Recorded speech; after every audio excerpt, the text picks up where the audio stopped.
Good morning, guys. Welcome back to the channel. I'm about to basket my birds to take them on the toss. I already took them this morning. I basket them by hand rather easily and nice and cool, and it's still the preferred method to get them out in the morning. I basket them quickly because it's still dark and they're out flying as soon as the sun is up and nice and cool. But there are times that that's not possible to do in the morning, and if I want to do it in the afternoon, I needed to quickly get them in. So I built this thinking about the way Mikey from Rocky Ridge backs up his truck. Well, I can't back up my truck through here, and so I decided to do this. I made the wagon also thinking about moving some wood and do yard work, and it's 72 inches long and 41 inches wide. The height had to be so that my cage could be about 19 inches tall, because I wanted it to fit in the truck and close the cover. And it also needed to be a height from bottom to here to be close to the edge of the aviary. And so let's basket these guys. All right, so in less than 3 minutes I got the birds in. The cage holds, well, it's about 55 birds in here. It probably holds, I don't know, 80 birds, but this is perfect. The cage itself is, I want to say, 52 long and 40 wide, 19 tall. Just basically good enough for the birds that I have, but if I ever decided to have more birds, I can put in there with no issue, but this is a perfect number for me. All right, so let's take them to the truck.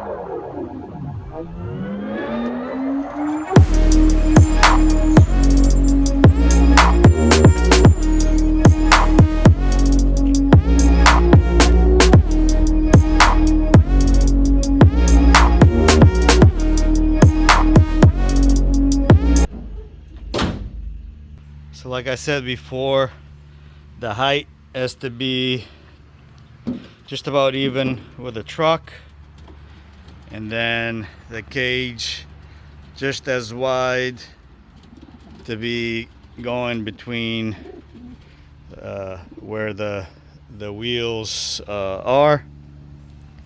And of course the height has to be just perfect so that I can cover it up once I'm done, should I need to. Not with the birds in there obviously, but on the way back. But yeah, so all done here. I'm gonna put the cart away and we're gonna go on the toss. All right, and here we are. We are 6 miles north of the Loft. This morning we were at 5 miles, also north of the Loft. We were south of the Navesink River, and they beat me home, and so I extended now 1 mile, and we are north of the river, so they have to cross the river. And in the morning I let them all out at once, but now at 6 miles, for a little bit I will be sending a few at a time, not single tossing, but small groups. And so I'm going to be here for a little while, and so don't expect to see all the birds at once, but I believe it's important that they start thinking for themselves as they start making the map in their head and seeing what's the fastest way to get home and finding their route. As they come from a longer toss and the races, they'll by then have developed their preferred route. Obviously, I'm sure they pick what's fastest, but yeah, let's do it. All right, let's see a few at a time here.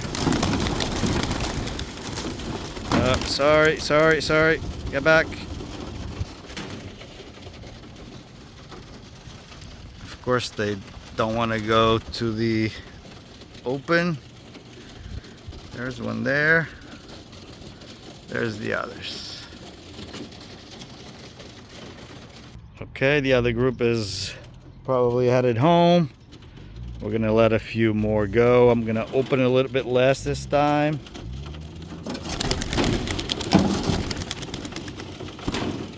And there was only 5.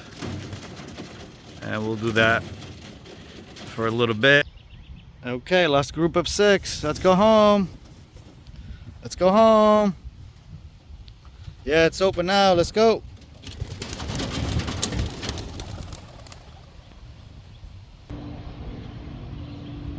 And let's go home. And this is what I mean when I built the cage and wanted to be just high enough for the birds, but perfect so I can still close the top. All right, guys, we're back here. Looks like I got them all. They're pretty hungry. They tossed twice this morning and they did good. And we'll do twice again tomorrow if the weather permits. And little by little, we'll get these guys ready for races. Race number 1 is August 11th. But the weekend before that, I'm not here. So I really only have 2 weeks and maybe a day or 2. We are at 6 miles north. Tomorrow I want to go 6 miles west. And then I still have to do 6 miles south. But then we'll probably do a bigger jump. All right, I got the wagon and the cage parked under the roof because tomorrow early AM I'll be basketing them in the regular baskets and tossing again. Guys, if you want to get more details on how I built the wagon and the cage, stick around for the next clips just to have an idea. It's not a DIY, but you can have some idea if you wish to do something like this. But guys, flying with purpose. Until next time, bye-bye. So I saw this longer than normal pallet at work and decided to use it. And it's about 72 inches long and 40 plus inches wide, which is perfect. I then bought some wheels from Harbor Freight Tools and some wood from Home Depot and some bolts that we'll be using.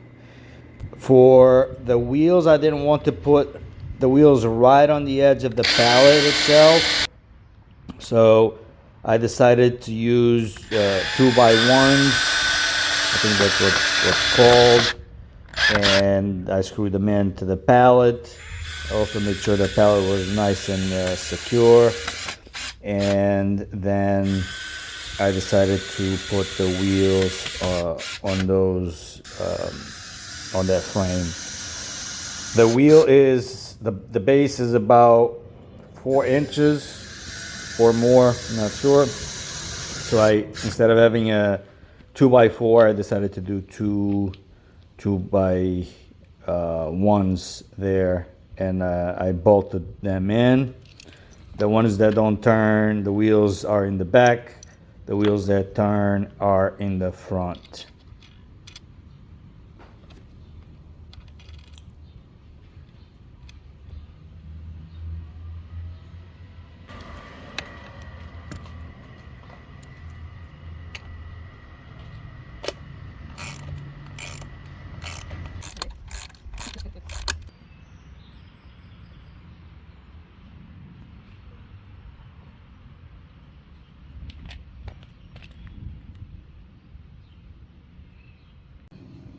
So the base of the wagon is now done. And here I'm just gonna test it out, make sure it's okay. But I wasn't happy that the pallet had so many gaps. So I had some scrap wood in the back, and I decided to use it and painted it, and it was good to use. Now here I'm just putting the front piece of wood where I'm gonna connect the pole handle.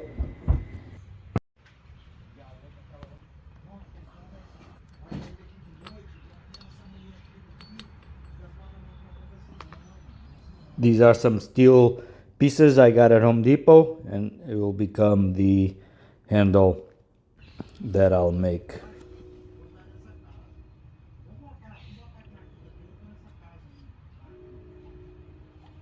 So originally I had attached PVC to this, but the PVC was fine to pull, but not so much to push. So I had decided to instead replace it with a 36-inch steel pipe, a T, and then for the handle itself, it's either 5 or 6 inches on each side of the pipes on each side of the T. Next, I was ready to put the rails on the wagon. Here I measured to where the first, I want to say it's 1x3 or something like that. And it's got 2 on the bottom. And then on top is a 2x2. And through the posts, I put in a 5 or 6 inch bolt. And it was very, very tight. Nonetheless, I decided to reinforce it later on to put 2 pieces of wood underneath it. Now I'm installing these rollers I got from Ultimation Industries. Rather cheap, I think it was $18. And it makes a difference in loading and unloading the cage. And so, since it wasn't that expensive, I decided to get it and put it right over the 2x2 instead of just sliding the cage without it.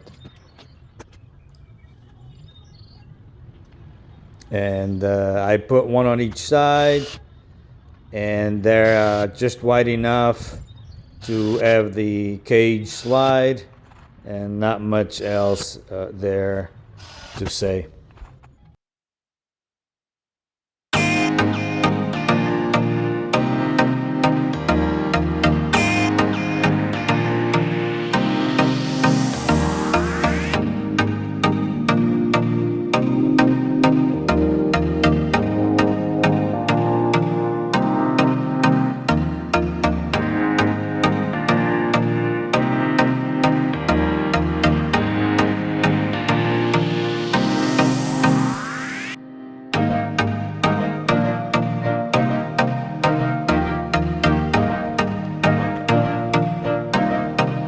All right, so I got the wagon complete, guys. So the rollers, I'll show you here in a minute, just with the base of the big cage here. But I got the racks made up. I think it's 1x3 or something like that. 1, 2, and this is 2x, I guess 2x2. And I had to reinforce it. There, one on each side,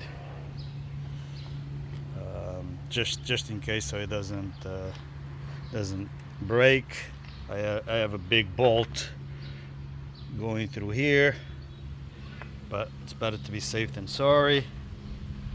And yeah, I got a property where I have a lot of trees, and in the fall I'm gonna be cutting them down.